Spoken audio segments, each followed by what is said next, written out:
Hi budding biologists, and welcome back. In today's clip we're going to be looking at how punctuated equilibrium is different to the gradual process of natural selection. Let's start by looking at gradualism. Gradualism finds its basis in Darwin's theory of evolution by natural selection and was accepted as the norm for evolutionary biology up until the 1970s.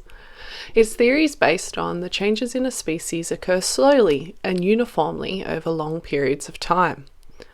It links clearly to those microevolutionary changes we've talked about in previous videos. If we were to look at this in a graph, with time as the x-axis and change in species as the y, it would form a relatively stable line that's nice and flat. Whereas punctuated equilibrium, founded by Eldridge and Gould in 1972, proposed that evolutionary theory that was in direct opposition with gradualism.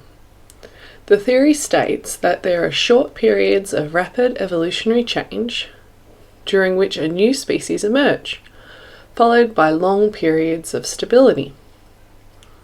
So if we're going to look at this as a graph, again with time as our x-axis and change as our y, we would see that there's points of stasis where the population remains largely unchanged and periods of time where there's rapid change due to changes in the environment, which introduces new selection pressures and diversity of those species.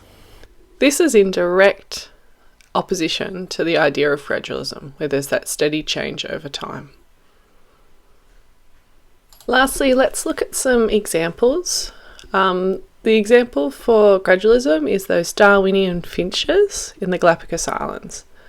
They show microevolutionary changes that lead to macroevolutionary large-scale changes over longer timescales. The evidence for the punctuated equilibrium is the fossil record. For example, there's sea snails where there's no distinct transitional species in the fossil record, which suggests those indicated times of rapid change opposed to a gradual microevolutionary changes over time. Well, I hope that helps you understand the concept of punctuated equilibrium and gradualism. I look forward to talking to you more about this soon. See you next time, budding biologists.